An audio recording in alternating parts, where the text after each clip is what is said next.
ഒരിക്കൽ ഷാജഹാന്റെ പത്നി മുംതാസ് മഹൽ സൈന്യത്തെ കാണാനെത്തി. ക്ഷീണിച്ച അവശരായ അവർക്കായി പാചകക്കാരനെ വിളിച്ചു വരുത്തി കൊട്ടാരത്തിലെ തീന്മേശയിലെ പ്രധാന വിഭവം തന്നെ വിളമ്പാൻ ആവശ്യപ്പെട്ടു. പ്രത്യേക രുചി നൽകാൻ വേണ്ടി അരി കഴുകാതെ വറുത്തെടുത്ത് വിറകിൽ പാകം ചെയ്യുന്നതിൻ്റെ മുമ്പ് മാംസം സുഗന്ധവ്യഞ്ജനങ്ങളും മറ്റും ചേർത്ത് നിർമ്മിച്ച ആ വിഭവം ഇന്ത്യൻ ഭക്ഷ്യ സംസ്കാരത്തിൻ്റെ അവിഭാജ്യ ഘടകമായി മാറി. ജനങ്ങൾ അതിനെ ബിരിയാണി എന്ന് പേരിട്ട് വിളിച്ചു. പറഞ്ഞു വരുന്നത് മുഗൾ കാലഘട്ടത്തിലെ വിശേഷങ്ങളെക്കുറിച്ചാണ്.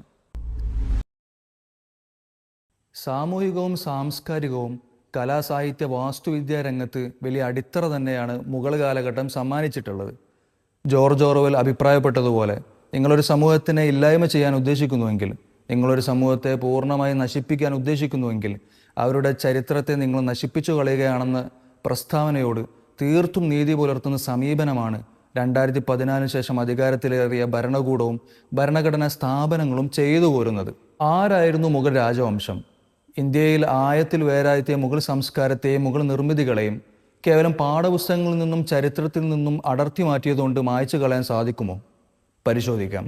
16-ാം നൂറ്റാണ്ട് മുതൽ 18-ാം നൂറ്റാണ്ട് വരെ ഇന്ത്യ ഭരിച്ചിരുന്ന രാജവംശം ഒന്നാം പാനിപ്പാറ്റ് യുദ്ധത്തിൽ ഡൽഹി സുൽത്താനേറ്റിനെ പരാജയപ്പെടുത്തി അധികാരം സ്ഥാപിച്ചിരുന്ന ബാർബർ ചക്രവർത്തിയാണ് മുഗൾ സാമ്രാജ്യത്തിൻ്റെ സ്ഥാപകൻ.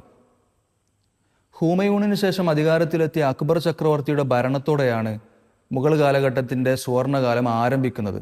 അക്ബർ മികച്ച ഭരണാധികാരി എന്നതിനപ്പുറം മികച്ച സൈന്യാധിപനും സാമൂഹിക പരിഷ്കർത്താവുമായിരുന്നു. 35 ലക്ഷം ചതുരശ്ര കിലോമീറ്റർ വിസ്തൃതിയും 15 കോടി ജനങ്ങൾ അധിവസിച്ചിരുന്ന ലോകത്തിൻ്റെ ആകെ GDPയുടെ 25% കൈയാളിയിരുന്ന ക്ഷേമരാഷ്ട്രമായിരുന്നു യഥാർത്ഥത്തിൽ മുഗൾ സാമ്രാജ്യം.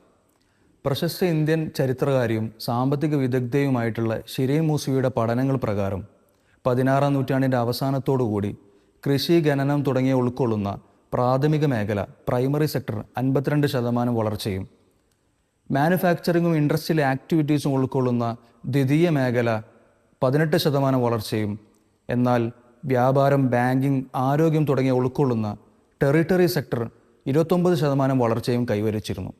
കാർഷിക രംഗത്ത് അതിനൂതനമായിട്ടുള്ള പരിഷ്കാരങ്ങൾ രാജ്യത്തിൻ്റെ സാമ്പത്തിക ഘടനയെ തന്നെ മാറ്റിമറിച്ചു. ജലസേചന സൗകര്യങ്ങൾ, സംഭരണികൾ, ചന്തകൾ, ഉയർന്ന രീതിയിലുള്ള കയറ്റുമതികൾ, ഇതെല്ലാം പൂർവ്വകാല യൂറോപ്പിൻ്റെ സംവിധാനത്തിനോട് കിടപിടിക്കുന്ന രീതിയിലുള്ള പരിഷ്കാരങ്ങളായിരുന്നു. അക്ബറിൻ്റെ കാലത്തെ ജബത്ത് പോലത്തെ ലാൻഡ് റവന്യൂ സിസ്റ്റം കർഷകരെ വലിയ രീതിയിൽ സഹായിക്കുകയും കാർഷിക ഉൽപ്പാദനക്ഷമത വർദ്ധിപ്പിക്കുകയും ചെയ്തു. എന്തിനു പറയണം, നമ്മളിന്ന് വിളിക്കുന്ന രൂപ, റുപ്പി പോലത്തെ നാമകരണം പോലും മുഗൾ കാലഘട്ടത്തിലെ സാമ്പത്തിക പരിഷ്കാരത്തിൻ്റെ ഭാഗമാണെന്ന് നാം ചേർത്ത് വായിക്കേണ്ടതുണ്ട്. കലാസാഹിത്യ രംഗത്തെ സംഭാവനകളാണ് മറ്റൊരു പ്രധാന ഘടകം. സാഹിത്യ വൈജ്ഞാനിക രംഗത്തെ പുരോഗതി മാത്രം ലക്ഷ്യം വെച്ചുകൊണ്ട് അക്ബറിന്റെ കാലഘട്ടത്തിൽ 24,000-ൽ പരം മാനുസ്ക്രിപ്റ്റുകൾ അടങ്ങുന്ന അതിവിപുലമായ ലൈബ്രറി തന്നെ സ്ഥാപിച്ചു. ഇതേ അക്ബറിന്റെ കാലഘട്ടത്തിൽ തന്നെയാണ് ഭഗവത്ഗീതയും രാമായണവും മഹാഭാരതവും തുടങ്ങിയ ഹിന്ദു ഐതിഹ്യങ്ങളും മറ്റു സംസ്കൃത് ടെക്സ്റ്റുകളും ഉറുദുവിലേക്കും പേർഷ്യയിലേക്കും വിവർത്തനം ചെയ്യപ്പെടുകയും അതിന് ജനങ്ങൾക്കിടയിൽ വലിയ പ്രചാരം നേടിക്കൊടുക്കുകയും ചെയ്തിരുന്നത്. കേവലം വിവർത്തനങ്ങൾക്കപ്പുറം സംസ്കാരത്തിൻ്റെയും ഭാഷയുടെയും വലിയ കൈമാറ്റം തന്നെയായിരുന്നു ഇതിലൂടെ നടന്നിരുന്നത്.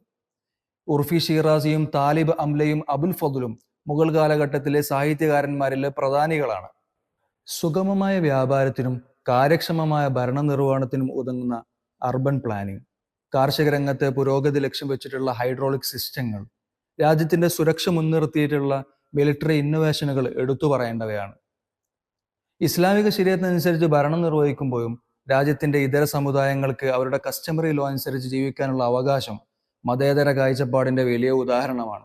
എന്തിനു പറയണം, ഔറംഗസീബിന്റെ കാലത്ത് 12ഓളം ക്ഷേത്രങ്ങൾ രാജാവിന്റെ റോയൽ ഗ്രാൻഡ് കൈപ്പറ്റിയെന്ന് കേൾക്കുമ്പോൾ അത്ഭുതപ്പെടേണ്ടതില്ല. വർഷങ്ങൾക്ക് ഇപ്പുറവും ലോകരാഷ്ട്രങ്ങൾക്കിടയിൽ ഇന്ത്യയുടെ സാംസ്കാരിക വാസ്തുവിദ്യാ രംഗത്ത് അഭിമാനമായി മാറിയിരുന്നത് മുഗൾ കാലഘട്ടത്തിലെ നിർമ്മിതികൾ തന്നെയാണ്.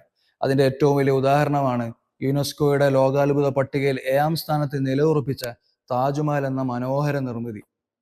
ബുലന്ദ് ദർവാസും ഫത്തേപൂർ സിക്രിയും റെഡ് ഫോർട്ടും ആഗ്ര ഫോർട്ടും ഇതിലെ പ്രധാന നിർമ്മിതികളിൽ പെട്ടതാണ്.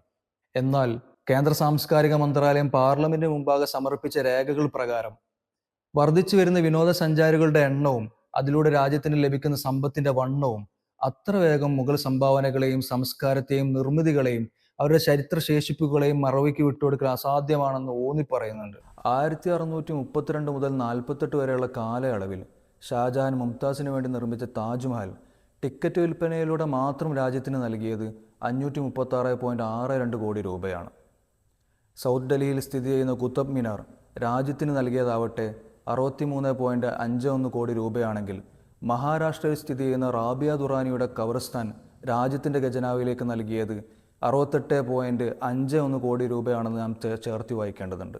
ഈ കണക്കുകളും വസ്തുതകളും മുഗൾ ചരിത്രത്തിന് നേരെയുള്ള ഫാസിസ്റ്റ് സമീപനത്തോട് നിരന്തരമായി കലഹിക്കുന്നുണ്ട്. മുഗൾ ശേഷിപ്പുകൾ ബാക്കിയുള്ള കാലത്തോളം, ഒന്നുകൂടി പറഞ്ഞാൽ മനുഷ്യനുള്ള കാലത്തോളം, മുഗൾ സംഭാവനകളെയോ അവരുടെ നിർമ്മിതികളെയോ അവരുടെ സ്മരണകളെയോ മായ്ച്ചുകളിൽ അസാധ്യമാണ്. ഈ കണക്കുകളും വസ്തുതകളും നമുക്കും ഭരണകൂടത്തിനും ഒരു ഓർമ്മപ്പെടുത്തലാവട്ടെ എന്ന് പ്രതീക്ഷിക്കാം.